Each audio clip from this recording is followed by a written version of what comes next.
இதுக்கு நடுவில் ஸ்கூலுக்கு வேறு சார் பிள்ளைங்களை அமுச்சு விட்டுட்டு, அதாவது ஸ்கூலில் லீவ் கொடுத்துடலாம். இப்போ தான் எல்லா டெக்னாலஜி வந்துருச்சு, மழை பெய்ய போகுதுன்னு தெரியுது. ஸ்கூலில் பிள்ளைங்களை வர சொல்லிட்டு அதுக்கப்புறமா அப்பா அம்மாவுக்கு ஃபோன் பண்ணி வர சொல்லி கூப்பிட்டு போங்க, மழை அதிகமாக இருக்குன்னு சொல்கிறாங்களாம் சார். விடுமுறை விட்டுட்டு அன்றைக்கி மழை பெய்யலைன்னா கூட ஒன்றும் வானம் இஞ்சி விழுந்துடாதுன்றேன் நான். ரைட்டா? உங்களுக்கு இந்த புயல் கரையை கடக்கவில்லை. எப்போது கடக்கும் என்பதை நீங்கள் உறுதியாக சொல்ல முடியாது இல்லையா? புயல் திமுக கூட்டணி கட்சி கிடையாது, என்ன சொன்னாலும் கேட்டுக்கிறதுக்கு. அது அதிர்ஷ்டத்துக்கு தான் நவரும். நேற்று கரையை கடந்து விடும் என்று எதிர்பார்க்கப்பட்டது. அது கிட்டத்தட்ட ஒரு 7-8 மணி நேரமாக இப்போ பீச்சு பக்கத்துலேயே நின்றுருக்குது போல இருக்குது. அது என்ன விசிகே கட்சியா? ஏப்பா உட்கார் போனால் உட்காரோம், எந்திரின்னா எந்திரிக்கும். அது மாதிரி இருந்தால் பரவாயில்ல. இது புயல்.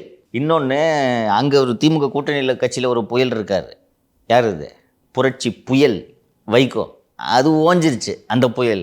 அதனால் அந்த புயல் மாதிரி இந்த புயல்னு நினச்சிட்டாங்க. அது என்னது, டிட்டுவாவா? அது பேர் டிட்டுவா புயல். டிட்டுவா. அது டிட்டுவா நீங்கள் சொல்கிறபடி கேட்குமா?